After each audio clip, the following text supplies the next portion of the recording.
Mogliano, città per la salute. Con una nostra mozione abbiamo chiesto anche che si appoggiasse un'iniziativa dell'OMS in questo senso, dove la salute è una situazione complessa di benessere sia fisico che psichico, quindi l'aiuto e l'attenzione a tutte le categorie di cittadini all'interno della comunità.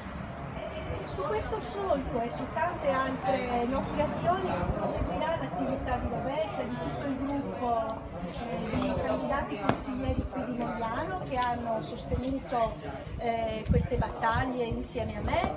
Un'altra importantissima battaglia che abbiamo affrontato qui a Mogliano è stata contro il gioco d'azzardo.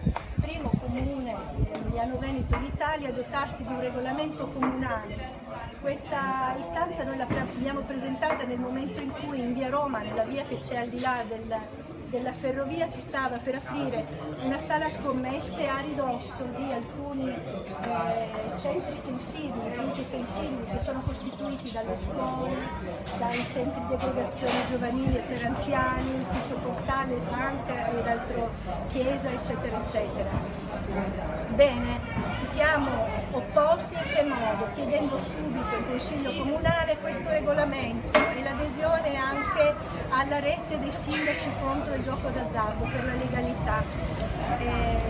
Abbiamo fermato questa attività della sala scommesse che stava allestendo i locali, però nelle more del regolamento siamo dovuti intervenire con una seconda mozione chiedendo un'ordinanza al sindaco contingibile ed urgente perché nelle more del regolamento non si potessero aprire nuove sale slot. Con questo regolamento sulla pubblicità e sugli orari abbiamo voluto determinare la distanza dal luogo sensibile, cioè nel raggio di 500 metri da ogni luogo sensibile non si poteva aprire una sala slot, una sala scommesse. In questo modo, di fatto, delocalizzando tutta l'attività di questo tipo di giochi illeciti all'esterno del centro di regolamento.